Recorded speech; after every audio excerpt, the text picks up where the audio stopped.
Chaque année, le 1er mai, nous célébrons le jour du travail. Une date importante, une journée symbolique de lutte, de rassemblement, de solidarité qui nous rappelle les combats menés dans le passé pour obtenir des acquis sociaux fondamentaux, mais aussi l'importance de continuer à nous battre pour nos droits à l'avenir.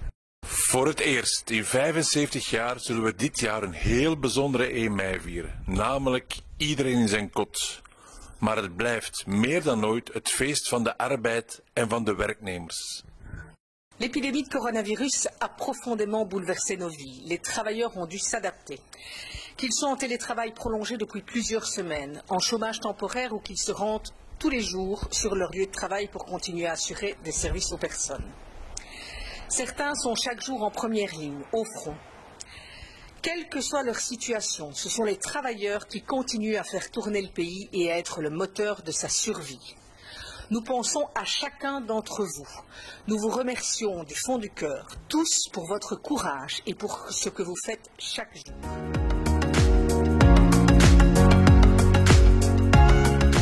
Deze crisis werd door de regering ronduit slecht aangepakt. Ze heeft onvoldoende geanticipeerd en niet goed gereageerd.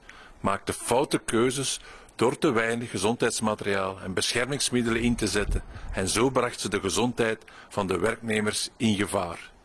Daarnaast blijft diezelfde regering alsmaar meer sociale verworvenheden terugschroeven via de bijzondere volmachten die haar werden verleend.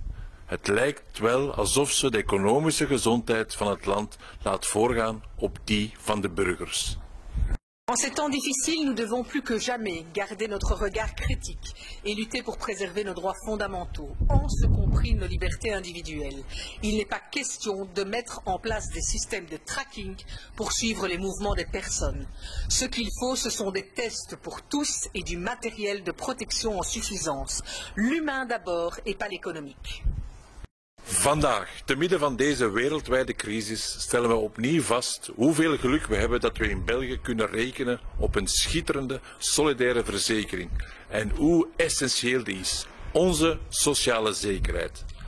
Verder uitbetaald worden als je ziek bent of uitkeringen ontvangen als je in quarantaine zit, toegang hebben tot gezondheidszorg, snel en efficiënt geholpen worden bij een hospitalisatie. Dit stelsel moet meer dan ooit beschermd en versterkt worden. Nous devons réfléchir à quelle société nous voulons pour l'après-Covid. Il n'est pas question que les travailleurs et les allocataires sociaux en fassent les frais. Ce sera aux épaules les plus larges de contribuer dans une grande mesure.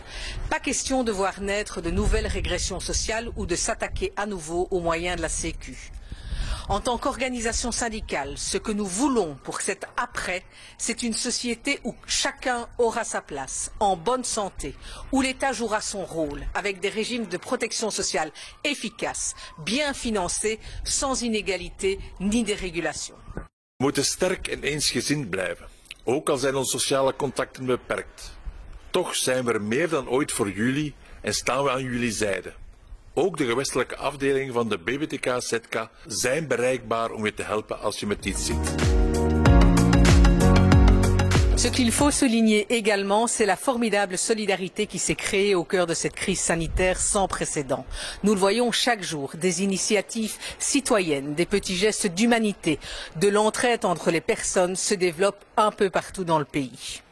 C'est aussi ce que nous célébrons le 1er mai. C'est ce qui constitue l'ADN de notre organisation syndicale et c'est ce que nous continuerons à propager pour demain.